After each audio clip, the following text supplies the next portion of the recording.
Economic zone আছে কিনা? আছে। এখানে টুরিস্ট জোন আছে কিনা? আছে।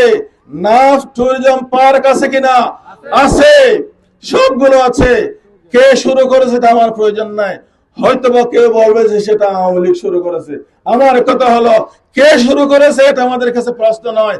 আমার দেশের জন্য যেটা প্রয়োজন, যেটাতে আমার দেশের মানুষের লাভ হবে, যেটাতে আমার এলাকার মানুষের কল্যাণ হবে, সেই সকল কাজ আমরা অগ্রাধিকারের ভিত্তিতে করব ইনশাআল্লাহ। আমাদের এখানে প্রচুর পরিমাণ দ্বীনি শিক্ষা প্রতিষ্ঠান আছে, ঠিক কিনা? এখানে কোন মসজিদের ইমামের বেতন কি সরকার দেয়? কোন নুরানি মাদ্রাসা সরকার কোন বিল্ডিং দিয়েছে? দেয় নাই। আপনারা দেখেছেন প্রাইমারি স্কুল একটা আছে, সেখানে আরেকটা আছে, আরেকটা বসানোর জন্য জায়গা নাই, সেটা লটকে আছে, ঠিক কিনা? কিন্তু আমার নুরানি মাদ্রাসাগুলোতে বেড়া নাই, ছাউনি নাই, ঠিক কিনা? এখানে প্রত্যেকটা মাদ্রাসায় হাজার হাজার ছাত্ররা থাকে, ওখানে স্কুল খালি পড়ে আছে, সেখানে থাকার ছেলে নাই, কিন্তু এই যে একটা বৈষম্য সৃষ্টি হয়ে গেছে। ইনশাআল্লাহ আমরা কথা দিচ্ছি, জামাত ইসলামী যদি অন্যান্য ইসলামী দল সহ রাষ্ট্র ক্ষমতার অধিকারী হয়, এই বৈষম্য থাকবে না। নুরানি মাদ্রাসার শিক্ষকরাও বেতন পাবে, মসজিদের ইমাম বেতন পাবে, স্কুলে যেমন বিল্ডিং দিয়ে উন্নয়ন করা হয়, মাদ্রাসাগুলোতে ইনশাআল্লাহ সে ধরনের বিল্ডিং দিয়ে তাদের লেখাপড়ার ব্যবস্থা করা হবে। বৈষম্য দূর করার জন্য ২৪ এসেছে, ঠিক কিনা?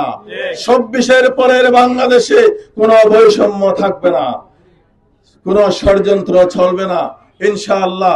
আসুন, আমাদের বিশ্বাস আছে শাহপরদ্বীপের জনগণ ধর্মভীরু, ঠিক কিনা? আমরা মনে করি সকল মতবাদ ব্যর্থ হয়েছে, একটা মতবাদের পরীক্ষা বাকি আছে, তার নাম হচ্ছে ইসলাম। তার নাম হচ্ছে ইসলাম। ইসলাম ছাড়া মানবতার মুক্তির বিকল্প কোনো পথ নেই। আল্লাহ রসুল সেই ইসলামকে নিয়ে রাষ্ট্র ব্যবস্থা কায়েম করেছিলেন। আল্লাহ রসুলের ইন্তেকালের পরে যুগ যুগ ধরে সাহাবায়ে কেরাম সেই রাষ্ট্র ব্যবস্থা তারা ধারাবাহিকতা অক্ষুণ্ণ রেখেছেন। হযরত উমরের আমলে পৃথিবীর অর্ধেকের চেয়েও বেশি দেশ ইসলামী শাসনের অধীনে ছিল। সেই উমর বলেছিলেন, তিনি কি বলেছিলেন? ফোরাত নদীর তীরে যদি একটি কুকুরও না খেয়ে মরে, আমি উমরকে খলিফা হিসেবে আল্লাহর কাছে জবাবদিহি করতে হবে, সেই কথা তিনি বলেছিলেন। সুতরাং প্রিয় ভাইরা, আসুন আমরা যদি নতুন বাংলাদেশের স্বপ্ন দেখি, আমরা যে পরিবর্তন চাই, আমরা যে নতুন একটি বাংলাদেশ আমরা গড়ে তুলতে চাই, নিরাপদ বাংলা গড়ে তুলতে চাই, আগামী 12 তারিখের নির্বাচনে ইনশাআল্লাহ আমরা দাঁড়িপাল্লা মার্কায় ভোট দিয়ে সেই পরিবর্তন আনবো ইনশাআল্লাহ।